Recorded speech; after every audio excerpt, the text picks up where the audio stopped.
अभी एक और विषय चल रहा है, ओरण यात्राएं चल रही है और सोलर कंपनियां अपने यहाँ पर खूब आ गई है, लाखों की संख्या में खेजड़ियाँ कट रही है। और जो शिव विधायक रविंद्र सिंह भाटी, उन्होंने सदन में भी मुद्दा उठाया है इसको लेकर। आपका क्या स्टैंड है, आपके क्या प्रयास रहे अब तक?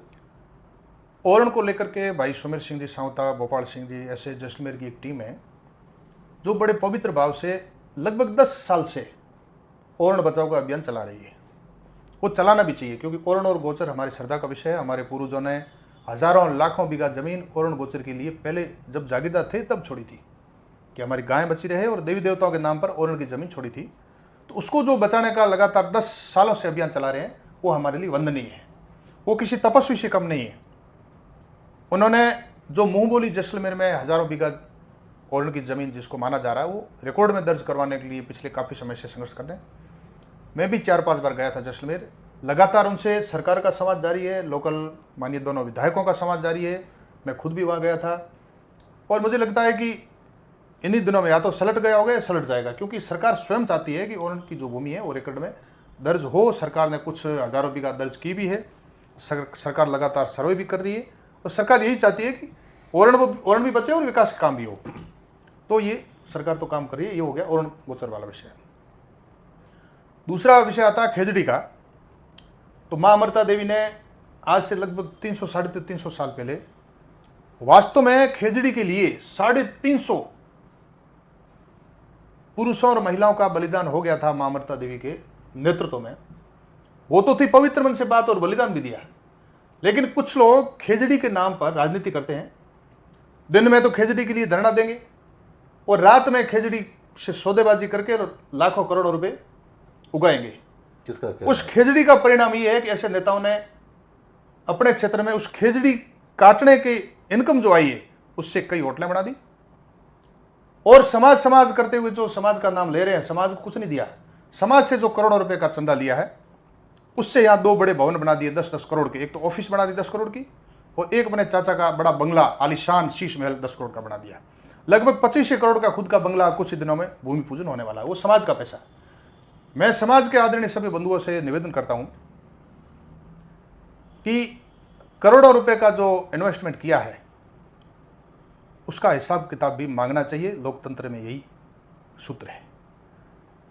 आंखें बंद करके करोड़ों रुपए हम चंदा दे रहे हैं, समाज के लिए कोई परिणाम नहीं और पॉलिटिकल क्षेत्र में कोई परिणाम नहीं। लगातार हम चंदा दिए जा रहे हैं। थोड़ा विचार करना चाहिए। हमें ये आत्मावलोकन करना चाहिए कि हम किसी को करोड़ों रुपए का चंदा क्यों दे रहे हैं। अगर दिया है तो उसका आउटपुट क्या है, उसका रिटर्न क्या है, यह विचार जरूर करें। ये मेरा आपसे निवेदन है। नहीं, तो पैसे तो व्यापार से भी हो सकता, कमाए हो। व्यापार तो था नहीं। 26 साल का लड़का, टीचर का लड़का, व्यापार कहाँ से किया? भाई जो कॉलेज लाइफ में रहा हो स्टूडेंट, और टीचर की नौकरी तो ईमानदारी की होती है, 50-60 हज़ार की तनख्वाह है। फिर ये 40-50 करोड़ के शीश महल, बंगले, होटलें, ये ऑफिसें कैसे बन गई? तो ये व्यापार तो आप भी करते हैं। व्यापार तो मैं 26 साल के सभी युवाओं को कहना चाहता हूं कि व्यापार करते करते मुझे 26 साल से ज़्यादा हो गए हैं। हर क्षेत्र में मैंने खूब व्यापार किया और आज भी मेरा जारी है। तो ये आप दोनों का जो ये आपस में झगड़ा है, मैं जहाँ भी जाता हूँ या जहाँ भी जाते हैं, कहीं अगर बैठक है, कहीं बैठे हैं, तो आपका विषय छेड़ दो या रविंद्र सिंह का विषय छेड़ दो तो अगले 3 घंटे तक और कोई विषय आता नहीं है। 3 सालों से आप दोनों ही चर्चा में हैं और पर्टिकुलर राजपूत समाज में खूब बात होती है कि इन दोनों को साथ बिठाया जाए, कोई समझौता कराया जाए। तो ऐसा आप लोग कर क्यों नहीं लेते? साथ बिठाने का प्रयास आलोक आश्रम में स्वर्गीय श्रद्धेय भगवान सिंह जी रोल साहब सर ने किया था।